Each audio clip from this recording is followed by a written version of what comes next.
Okay.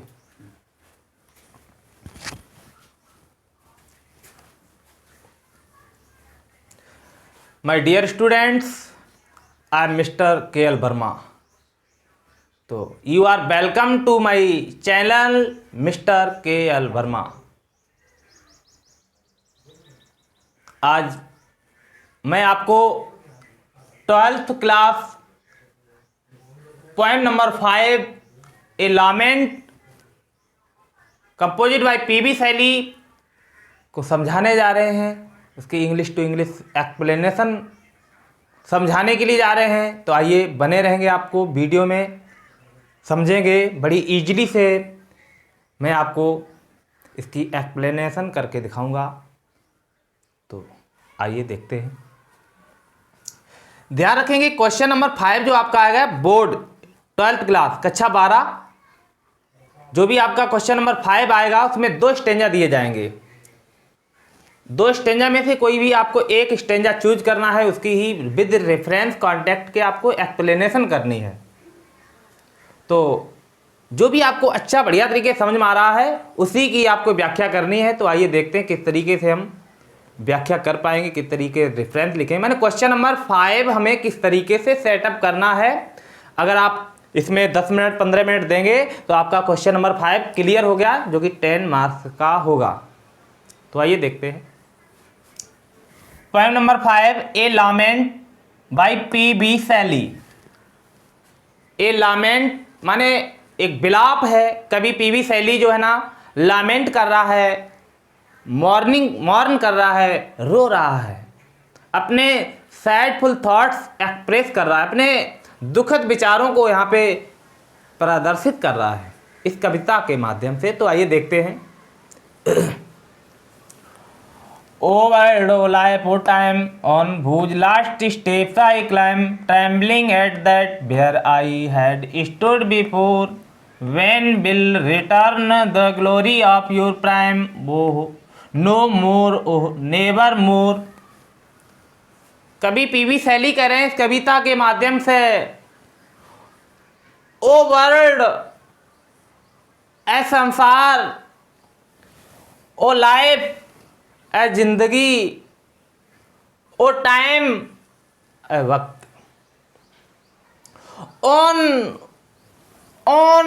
Whose last steps I climb, on whose last steps माने किस अंतिम stage पर, किस अंतिम सीढ़ी पर आई क्लाइम, कभी कह रहा है मैं चढ़ गया हूं, क्लाइमिस चढ़ गया हूं, मैं अब किस अंतिम अवस्था पर आ गया हूं। कभी संसार को, जिंदगी को, अपने समय को कोस रहा है, अपने समय को, इस दुनिया को, इस जिंदगी को कोस रहा है। इसको हिंट्स देता हुआ कह रहा है कि ओ वर्ल्ड, ए संसार, ओ लाइफ, ए जिंदगी, ओ टाइम, ए वक्त, ए समय, on whose last steps I climb, मैं किस अंतिम अवस्था पर आ गया हूं, किस अंतिम सीढ़ी पर चढ़ गया हूं। Trembling at that, trembling at that, इस अवस्था पर मैं ट्रेम्बलिंग हो रहा हूं, कांप रहा हूं। Where I had stood before, before means पहले, पास्ट टाइम में, बाल्यावस्था में। कभी कह रहा है मैं पहले किस अवस्था पे था, मैं पहले कहां पे खड़ा हुआ था। When will return, when means भला कब, will return मीन्स वापस लौटेगा। The glory of your prime, the glory means गौरव, चैन, सुख, आनंद। ग्लोरी मीन्स गौरव या चैन, ऑफ योर प्राइम माने पहले का। भला वो पहले का, वो बाल्यावस्था का अर्थात जवानी का वो ग्लोरी कब रिटर्न होगा। नो मोर, नो माने नहीं, मोर माने ज्यादा। शायद कभी कह रहा है ज्यादा तो रिटर्न नहीं हो पाएगा, लेकिन तभी तुरंत कह रहा है ओह अरे नेवर मोर, शायद कभी नहीं, नेवर कभी नहीं। मोर माने ज्यादा की तो बात ही छोड़ो, अब वो पहले जैसा एंजॉय अब कभी नहीं रिटर्न होगा। सो इज वेरी सैड, इसलिए बड़ा उदास है। ही इज वेरी डिसअपॉइंटेड, बड़ा हताश है। Because he is very old now, क्योंकि अब वह बड़ा ओल्ड हो चुका है। स्टेंजा नंबर सेकेंड देखते हैं। Out of the day and night a joy has taken flight. कभी कह रहा है out of the day, out माने बाहर, ऑफ द डे माने दिन, अब मैं दिन से बाहर हो गया हूं, माने मेरा जो जॉय है, मेरा इंजॉयमेंट है, वो आउट ऑफ द डे, दिन से बाहर, एंड नाइट, रात्रि से बाहर। कहने का तात्पर्य कभी कह रहा है out of the day and night, out of the day and night, out of the day, दिन का चैन छिन गया है, एंड द नाइट, रात्रि की नींद उड़ गई है। A joy has taken flight, कभी के अंदर जो जॉय था, आनंद था, वो भी हैज टेकन फ्लाइट, वो भी फ्लाइट कर गया है, गमन कर गया, उड़ गया है हमेशा हमेशा के लिए। कभी बहुत बूढ़ा हो चुका है, वो कह रहा है a joy has taken flight, मेरे अंदर का जो जॉय था, खुशियां थी, वो भी फ्लाइट कर गई हैं, गमन कर गई हैं, उड़ गई हैं। कभी कल्पना कर रहा है, इमेजिन कर रहा है, fresh spring and summer and winter hoar, कितनी फ्रेश स्प्रिंग ऋतुएं हुआ करती थी। स्प्रिंग माने बसंत के मौसम होते थे, जब कभी जवान था, जब कभी यंग था, तो उसके लिए वो स्प्रिंग सीजन कितनी सुखद थी, कितनी प्लेजेंटफुल थी। एंड समर, गर्मियों के मौसम, जब वह अपने फ्रेंडों के साथ कुछ गेम खेला करता था, अपने मित्रों के साथ समय बिताया करता था, तो कितना प्लीजेंटफुल टाइम था। एंड विंटर हावर, और वो सर्द ऋतुएं, वो शीत ऋतु की घड़ियां, वो कोहरे वाले सर्दी के मौसम कितने प्लीजेंटफुल थे। But now he is very old, लेकिन अब बहुत बूढ़ा है वह। So he is very sad, इसलिए बड़ा उदास है। Sad, S A D, sad, very sad, बहुत उदास है। Move my faint heart with grief, कभी कह रहा है move my faint heart with grief, कभी कह रहा है मेरे फैंट हर्ट से, मेरे मूर्छित मुरझाए हुए दिल से, अब मेरा जो ग्राइफ है, मेरी जो दुख है, अब मेरे मुरझाए हुए दिल से मूव कर गया है। बट डिलाइट नोवर never no more, but delight no more, but लेकिन विद डिलाइट माने खुशियों के साथ, नो मोर, कभी कहता मैं खुशियों के साथ शायद कभी नहीं रह पाऊंगा। ओ अरे नेवर मोर, अब कभी नहीं रह पाऊंगा, अब मैं वो खुशी की घड़ियां कभी नहीं जी पाऊंगा। Because he is very old, कभी कह रहा है क्योंकि मैं बहुत बूढ़ा हो चुका हूं। He has become very old now, अब वह बहुत बूढ़ा हो चुका है। तो एक बार फिर देखते हैं, उसके बाद इंग्लिश टू इंग्लिश एक्सप्लेनेशन देखेंगे। ओहो वर्ल्ड ओ लाइफ और time on whose last steps I climb, ऐ संसार है जिंदगी है वक्त, on whose last steps I climb, मुझे किस अंतिम अवस्था पे लाके खड़ा कर दिया है तूने। कभी कह रहा है ऐ संसार, ऐ जिंदगी है वक्त, तूने मुझे किस अंतिम अवस्था पे लाके खड़ा कर दिया है। ट्रेम्बलिंग एट दैट, इस अवस्था पे तो मैं ट्रेम्बलिंग हो रहा हूँ, मेरे हाथ पैर कँपा रहे हैं। Where I had stood before, भला मेरा पहले की अवस्था कितनी सुखद थी, अर्थात मैं कहाँ पहले खड़ा हुआ था। When will return the glory of your prime, भला कब, when means भला कब, will return माने वापस रिटर्न होगी, the glory of your prime माने जवानी की वो गौरव, जवानी के वो चैन सुख आनंद, भला कब रिटर्न होंगे। नो मोर, नो माने नहीं, नो मोर मीन्स ज्यादा, शायद अब वो ज्यादा चैन आनंद रिटर्न नहीं हो पाएंगे। लेकिन ओ अरे नेवर, शायद कभी नहीं, अब वो पहले के आनंद कभी रिटर्न नहीं हो पाएंगे। Out of the day and night, कभी कह रहा है out of the day and night, मेरे दिन का चैन छिन गया है, नाइट की नींद उड़ गई है। A joy has taken flight, मेरे अंदर का चैन भी गमन कर गया है, मेरे अंदर की खुशियां भी उड़ गई हैं हमेशा हमेशा के लिए। The enjoyment of his inner side has taken flight for ever, because now he is very old. Phrase spring and summer and winter, however, according to the poet, his time in the past was very pleasantful, and he used to play with his friends in the spring season, and he used to play with his friends in the summer season, and he used to go to school during the winter hour. But now he is very old, so he is very helpless, so he is imagining his past time at his old age. My move my faint heart with grief but with delight no more, कभी कह रहा है अब मैं दुख के साथ जी रहा हूं और डिलाइट माने खुशियों के साथ शायद कभी नहीं जी पाऊंगा। तो देखते हैं, सबसे पहले तो हम एक सेकेंड इसके बारे में बोलेंगे इंग्लिश टू इंग्लिश, के बाद में आपको विद रेफरेंस कॉन्टैक्ट एक्सप्लेनेशन करके दिखाएंगे क्वेश्चन नंबर 5 किस तरीके से आपको बोर्ड में लिखना है। ये भी मैं आपको विद अरेंजिंग आपको सॉल्व करके भी दिखाएंगे, तो आप बने रहेंगे 2 मिनट के लिए और भी। पहले हम देखते हैं कि इंग्लिश टू इंग्लिश कैसे करेंगे। रेफरेंस माने संदर्भ, reference, these lines have been taken from the famous poem a lament composed by P B. शैली।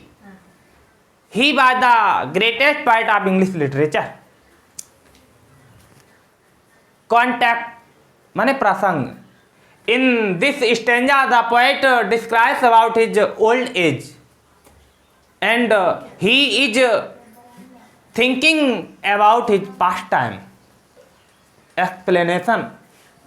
According to the poet P.B. Shelley, now he is very old and he is very helpless, so he is thinking about his pastime because now his limbs, his hand and feet is trembling because of his old age, and he is imagining of his past time, and he is wishing to get his past enjoyment, but now he is very old.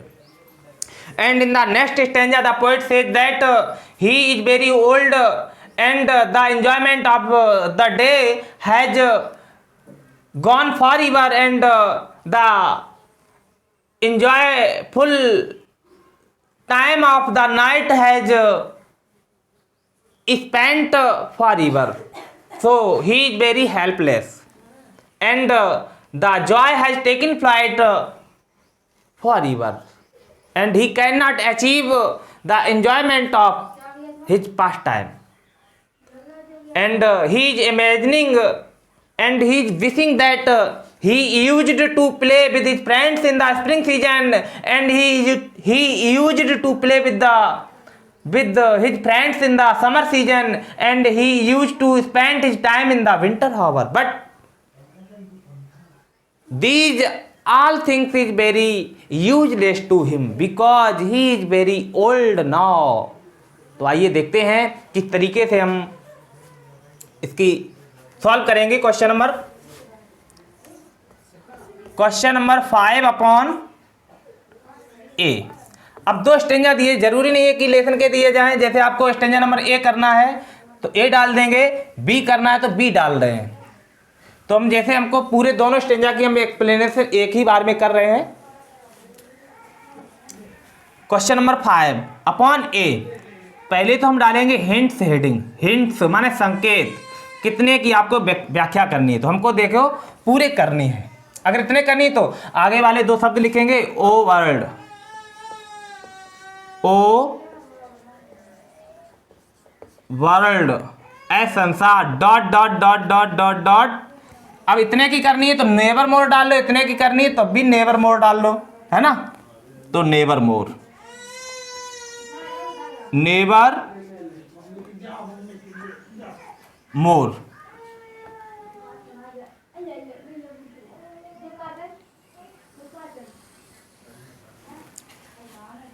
अब heading डालेंगे reference माने संदर्भ, REFERENCE, reference. These lines have been taken from the famous poem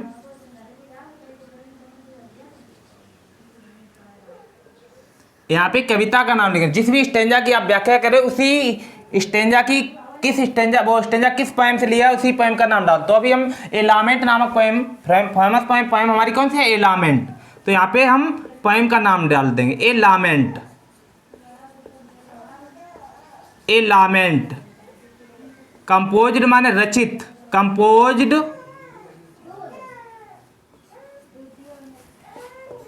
by PB शैली। Full stop लगा करके एक sentence लिख देंगे, चाहे किसी भी लेसन किसी पोएम की आए, समझ रहे हो। क्वेश्चन नंबर वन का भी हम इसी तरीके से करेंगे, थोड़ा डिफरेंस हो जाएगा, वो हम समझाएंगे नेक्स्ट वीडियो में। तो एक स्टेंजा ये तो आपको 100% लिखना है बोर्ड एग्जाम में। ही मिस वह, बाज मिस थे, ही बाज द ग्रेटेस्ट पोइट, वह एक महानतम पोइट थे of English literature, of English literature, literature. तो केवल आपको ये शब्द चेंज करने हैं। अगर दूसरे पोएम का आ रहा है तो केवल यहाँ पे, बाकी सारा आपको यही लिखना है। These lines have been taken from the famous poem a lament. ये एक प्रसिद्ध कविता लामेंट से ये पंक्तियां ली गई हैं। कंपोजिट बाय PB शैली, PB शैली के द्वारा रचित ए लामेंट नामक फेमस पोएम से ये पंक्तियां ली गई हैं। ही was the greatest poet of English literature, वह इंग्लिश लिटरेचर के, अंग्रेजी साहित्य के एक महानतम कवि थे। तो ये तो पूरा आपको 100% बोर्ड एग्जाम में लिखना है। केवल अगर दूसरी पोएम से अगर ये स्टेंजा आ जाता बाई चांस, वैसे तो चांस आपके 99% चांस है इन स्टेंजा में से दो में से एक जरूर आएगा 100%। बाई चांस दूसरे पोएम से आता है तो केवल इतना शब्द आपको चेंज करना पड़े, अंडरलाइन वर्ड। जैसे करेक्टर ऑफ हैप्पी लाइफ, तो यहाँ पे करेक्टर ऑफ हैप्पी लाइफ और यहाँ पे कवि का नाम डालना है। तो देखना है रेफरेंस के बाद कॉन्टैक्ट, हेडिंग आई कॉन्टैक्ट माने प्रसंग, कॉन्टैक्ट माने प्रसंग। इसमें देखिए लिखेंगे इन दिस स्टेंजा माने इस स्टेंजा में,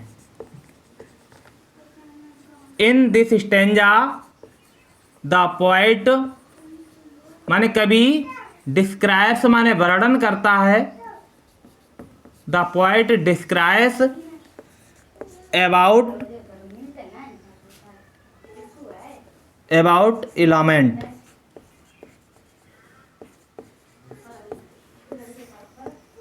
इतना ही डाल लेना। किसी भी स्टेंजा से आए, जिस भी स्टेंजा का, जिस भी पोएम का स्टेंजा है उसी पोएम का नाम डाल लेना। In this stanza the poet describes about a lament. अगर जॉन मिल्टन से आ रहा है तो लिख देंगे ऑन हिज ब्लाइंडनेस। अगर स्टेंजा है तो लिख देंगे इन this stanza the poet describes about on his blindness. इस स्टेंजा में कभी एक लामेंट के बारे में वर्णन कर रहे हैं, या ऑन हिज ब्लाइंडनेस के बारे में वर्णन कर रहे हैं, या ट्रिब्यूटी के बारे में डिस्क्राइब कर रहे हैं। तो आपको केवल पार्ट का नाम डालना, पोएम का नाम यहाँ पे भी पड़ेगा, पोएम का नाम यहाँ पे भी पड़ेगा। बाकी ये सारा मैटर आपको 100 नहीं 101 पॉइंट आपको लिखना पड़ेगा, समझ रहे हो। 101 पॉइंट, 101% आपको ये सारा बोर्ड परीक्षा में 100% आपको लिखना पड़ेगा ही। समझ रहे हो ना। अब देखते हैं एक्सप्लेनेशन कैसे करेंगे। एक्सप्लेनेशन भी मैं आपको उस तरीके से बनाया, किसी भी पोएम की एक्सप्लेनेशन आए तो आपको 100% माने क्वेश्चन नंबर 5 में आपको 100%, अगर ये पोएम आती तो 100% लिखना ही लिखना है, 101% लिखना है, चाहे ये स्टेंजा आए अथवा ये स्टेंजा आए। अगर कोई दूसरी भी पोएम का स्टेंजा आता है तब भी आपको क्वेश्चन नंबर 5 आपका 100% हम बता रहे हैं, इसी को करना है। केवल ये वर्ड्स चेंज होंगे, 1 2 3। जी अंडरलाइन वर्ड्स आपको चेंज करने पड़ेंगे, ये वाली अंडरलाइन, ये वाली अंडरलाइन और ये वाली अंडरलाइन, ये 3 वर्ड्स आपको चेंज करने पड़ेंगे। बाकी आपको लिखना पड़ेगा दूसरी पोएम के स्टेंजा आ रहे हैं तब। Explanation,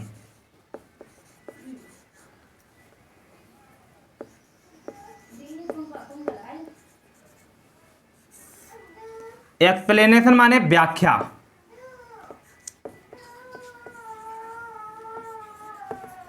according to the poet, कवि के अनुसार।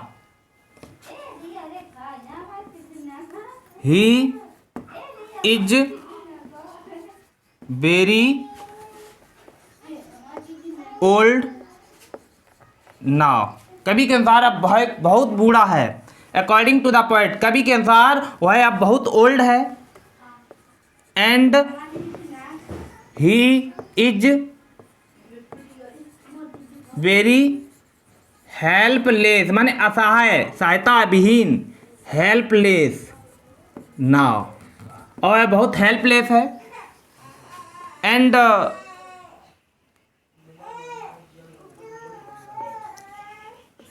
he is trembling, he is trembling now, he is trembling now माने अब वह अब कांप रहा है।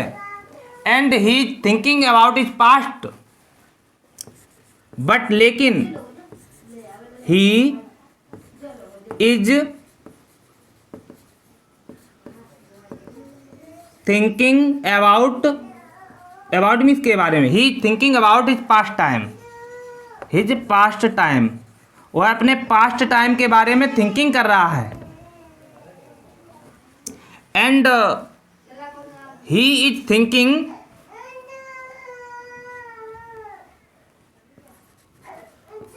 एंड ही इज थिंकिंग, वह सोच रहा है। ही इज थिंकिंग, वह सोच रहा है दैट की he will not get, वह कभी नहीं प्राप्त कर पाएगा his past pleasure, his past enjoy, his past माने बीता हुआ, joy माने आनंद, in the future time, in the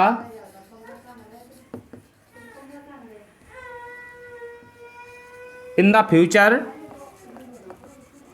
time, so he is very sad, इसलिए so he is very sad, इसलिए वह बहुत उदास है। इसी तरीके से आप जो भी एक्सप्लेनेशन, मतलब जो भी इसके बारे में आप लोग को हिंदी मालूम ही है, आप जो भी he used to play in the future, in the past time, वह विद हिज फ्रेंड्स, वह पास्ट टाइम में अपने फ्रेंड्स के साथ खेला करता था। He used to spend his all time with his friends in the past,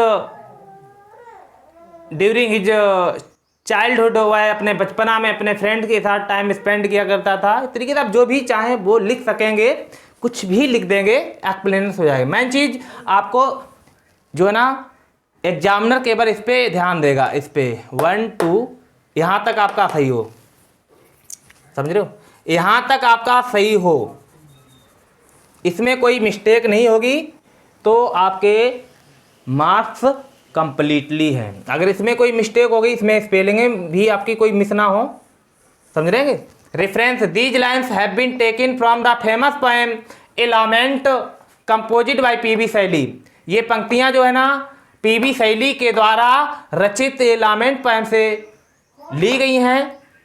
he was the greatest poet of English literature, वह इंग्लिश लिटरेचर के एक ग्रेटेस्ट पोएट थे, महानतम कवि थे।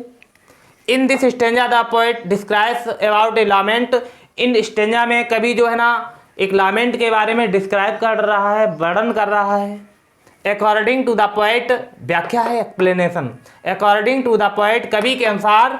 अब जो भी कवि के अनुसार है इस स्टेंजा में वो हमने दर्शाया है, आप भी जैसा चाहें वैसा दर्शा सकते हैं, लेकिन इतने में मिस्टेक ना हो। आपको ये एक नहीं 100% आपको बोर्ड एग्जाम में लिखना है 12th क्लास क्वेश्चन नंबर 5 में। Thank you students. अगर आपको वीडियो अच्छा लगा है तो वीडियो को आप लाइक करें, चैनल को सब्सक्राइब करें, और कमेंट में अगर आपको कोई चीज़ और भी चाहिए है तो आप कमेंट बॉक्स में ज़रूर लिखें, ताकि मैं आपको नेक्स्ट वीडियो इसी से रिलेटेड दे पाऊँ। Thank you student. Good, God में ब्लेस यू, गॉड में help you in your examination. Thanks lot.